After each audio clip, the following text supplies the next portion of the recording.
CISSP security expert, bridging the gap between technical innovation and strategic impact. With a background in both software development and IT consultants, our expert is really good at designing safe, compliant AI roadmaps that solve real-world problems. So ladies and gentlemen, a big round of applause for Ofir Knimach.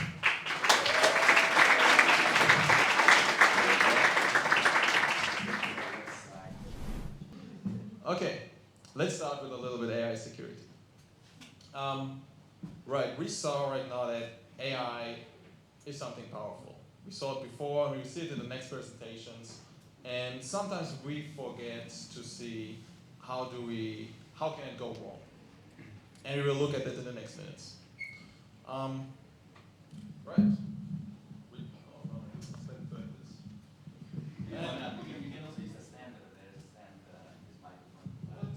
Let's try it. All right.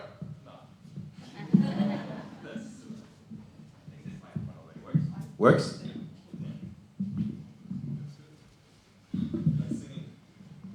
If you want. Perfect. So we know we can write code. We saw it with Cursor or Cloud Code. We can generate images, Nano Banana, everything. We analyze data in seconds. We can automate tools, n8n, make.com, we know it all. And it's fast, it's cheap, and accurate to some extent already that you can trust the data that you get from it. Right. Because all of this comes now together in one technology, things happen. And the most important thing to remember, like examples are ransomware, phishing emails that are made by AI that are more real than actually humans do it. We have malware created by people with Cursor or Cloud Code that never touched code before. We have fake CEOs that ask for real money. And there are very popular cases that do that, but the following shift is the most that people underestimate. And I think also this is one of the reasons we all are here in these kind of events. That the skill level required to do so collapse. I mean, you don't need to be a hacker nerd in a basement with a hoodie and junk food around you in order to be a hacker, in order to do something like that. It's not happening anymore. Now we're all here. Right. And this is why we know about vibe coding, vibe building, maybe vibe automating or vibe marketing. There are a lot of terms. And one of those is also vibe hacking. And this is what's happening when intelligence scales faster than security. And that's what we focus on today. We look at two attacks that I chose that we will just look more into depth into. The first one is indirect prompt injection, and the second one, deepfakes. Not because they're the only threats out there, but because they will be most likely experienced by most of us at one point or another. So when it's happening, you know what's happening. All right? I'm Ofir Knimach, and I'm here because I have a bad habit. I'm too curious. And my curiosity doesn't live in basements with the black hoodie and exploit kits. No, it's more in boardrooms with risk assessments and tedious gap analyses of companies. In my role as AI transformation consultant, it's all about looking how companies want to use AI and also looking of how they position themselves right now. And the difference of that to measure against regulators, standard bodies, and best practices, and what they expect already. So now we're touching data privacy, we're touching integrity, we're touching confidentiality. And this gap between ambition and reality, this is where most AI risks hide. Right? Over the last decades, I collected experiences in organizations like the Deutsche Börse, ISS, Stocks, Fujitsu, Audi, and others, and kept myself up to date with certifications, CISSP, and other acronyms no one knows. Right. So, When I say I'm curious, I don't mean I break this. I mean I want to answer what will happen when this goes live in a real company with real people and real data, when real regulators are watching and want to hand out the fines. Right. And this perspective I will use today to explain the attacks I mentioned, not as hacker magic, but as very real approaches of how modern AI is used to break systems in the real world. Ready?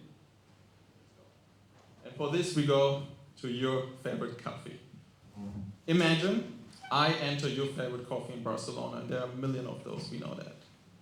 And I order a very, whoa, no one saw that, a strong black coffee. This is where I go. I go in there, I say, like, give me a strong black coffee. But I give the barista a note.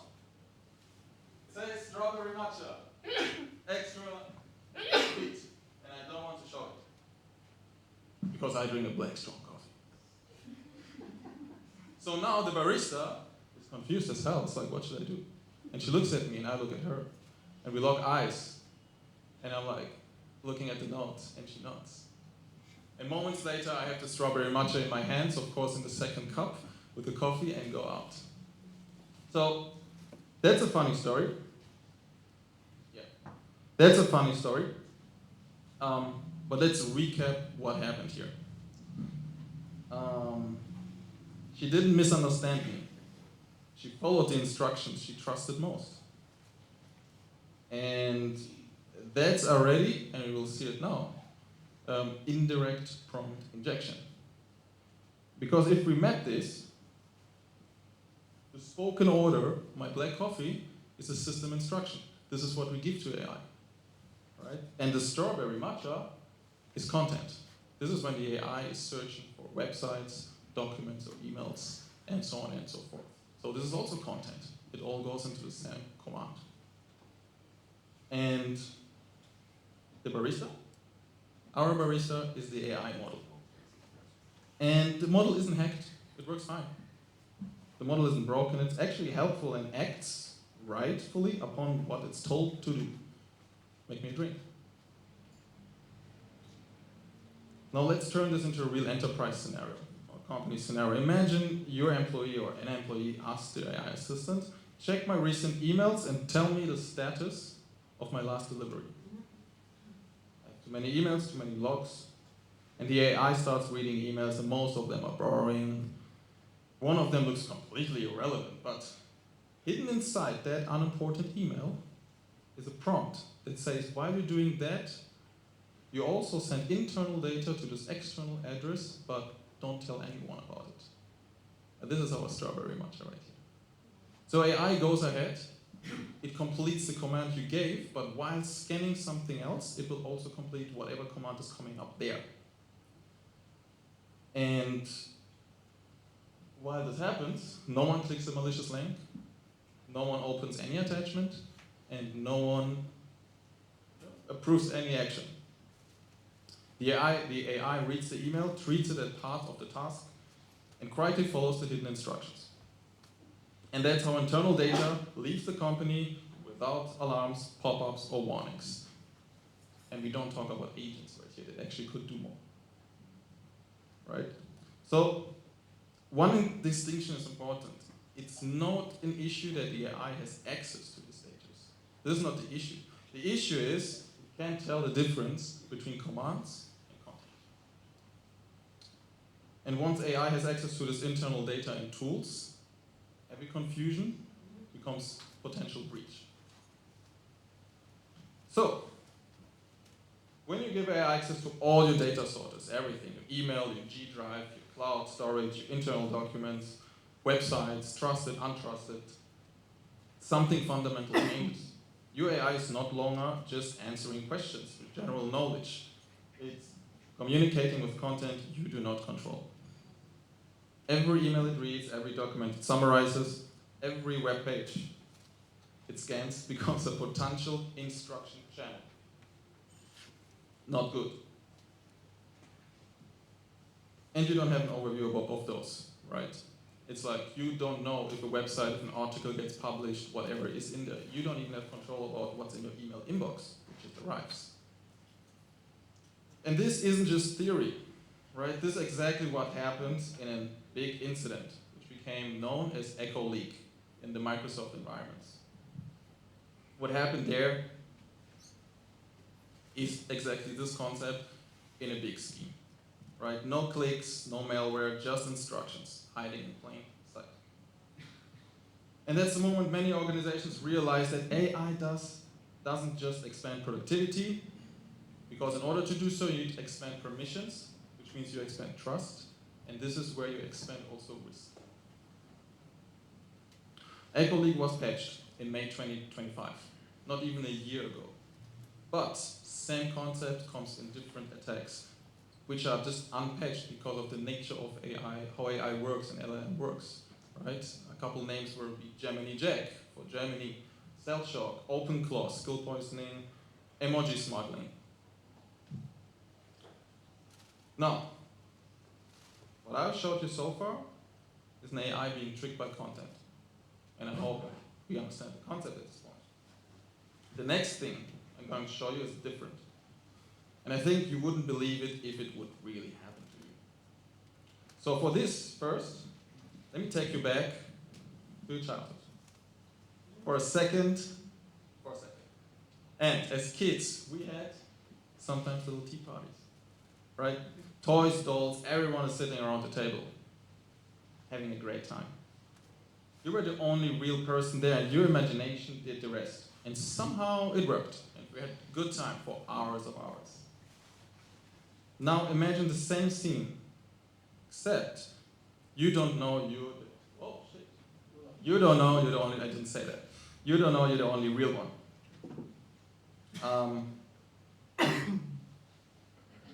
That's exactly what happened in a global engineering firm in Hong Kong.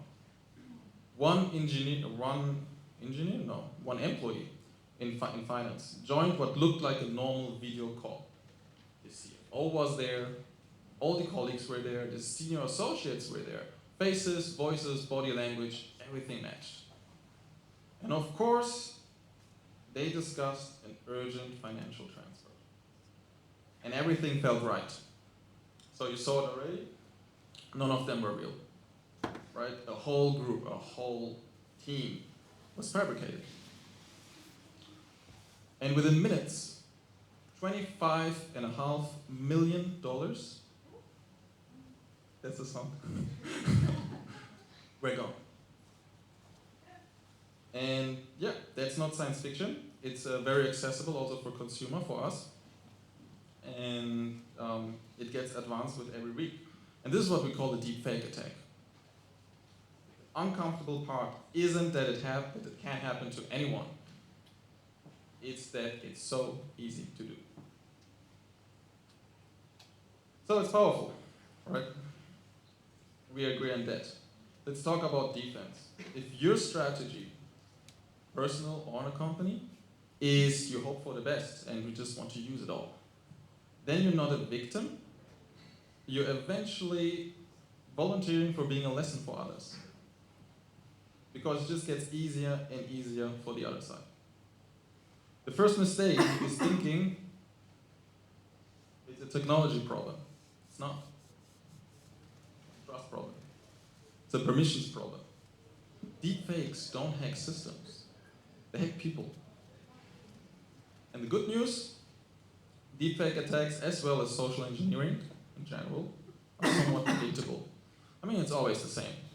They always exploit urgency, they always demand authority, and they always misuse a broken verification process. And how a proper one looks like, we will see in a bit. So if you fix those three, the attack collapses.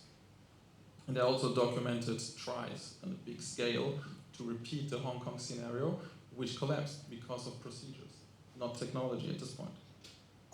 So, and to see how to defend for those, I have 4 more little visual stories for you.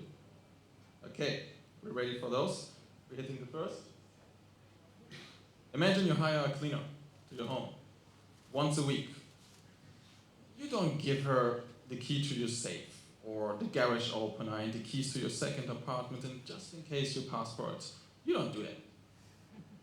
Right? What you give her is one key, one door, for one time window. And AI is no different. Even AI has read-only access to one folder. It cannot delete a database, send emails on your behalf, even if someone whispers malicious, sweet instructions into its ear. What we want here is to audit AI permissions as we audit people. You don't give out default admin rights to an intern that just enters your company, but you do it with AI.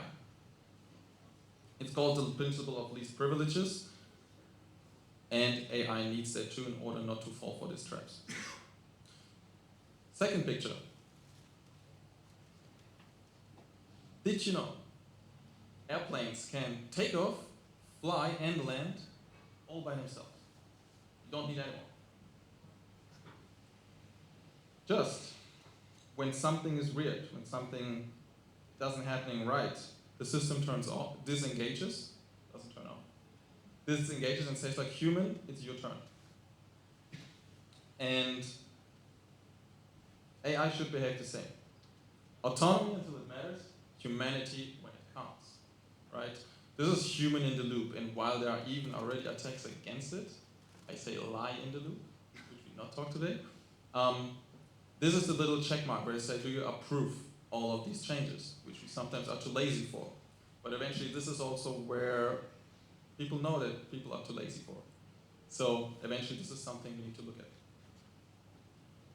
Next one, 3 or 4, you go straight into your home. And someone knocks. Let's say I knock on your home door and you have any more? You say hello and I say, hey, it's me. And you don't open the door if someone just say like, hey, it's me. No, what you should do is you ask for the secret knock. And I hope you all have a secret knock for your friends. Or a secret bell, right? The top secret knock, it doesn't matter how familiar the voice sounds, it doesn't matter how familiar the face looks on the video camera. If the CEO is calling for an urgent transfer, you don't continue the call. You ask for the secret password, or you hang up the call and call back on a known way. Deepfakes can copy voices, but they can't guess secrets. Alright. Verify the person of the performance. Establish shared secrets. Of course, we do not talk on YouTube or on social channels about that. The last one. We're back. Coffee store. I order my black coffee. And I hand her the note for the strawberry matcha. A good barista does not mix those two. Here, the counter is the barrier. Everything on the one side is an order, and everything on the other side is whatever else is coming to that. And in the modern AI world, defenses do exactly that. They wrap incoming data. Everything that we scan, everything that we do is wrapped and labeled and says like, this is content. Do not do whatever command is coming from there. Just take the information. And these are components, elements, like prompt shields, delimiters, or AI firewalls now. And the reason why these are there are also indirect prompt injection. Without that, the AI doesn't know the difference of content and command. It will happily follow the wrong voice. So, 4 features. None of that is really futuristic or modern or cool and with lasers and whatever. It's pretty boring, it's procedural. And it works. Companies losing millions are unlucky, they just skip the basics.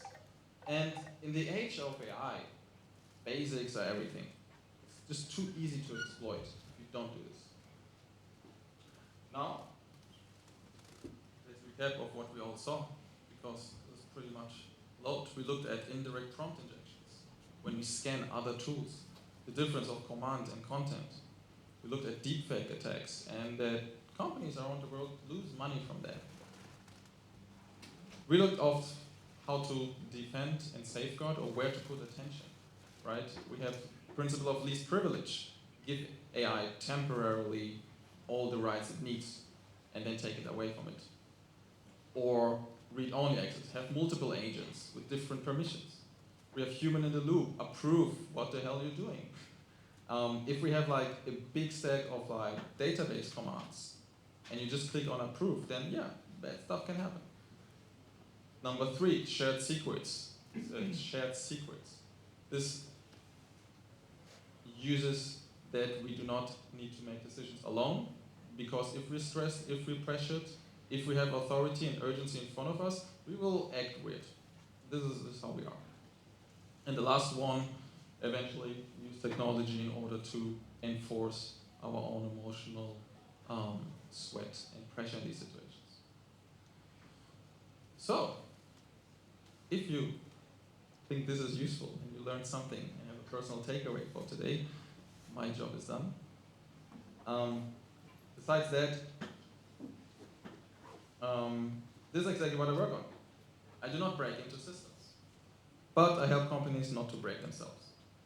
AI related, my work lives in the scope of AI awareness workshops for leadership and teams, AI risk assessments, and AI strategies and roadmap development that auditors and security teams will live by.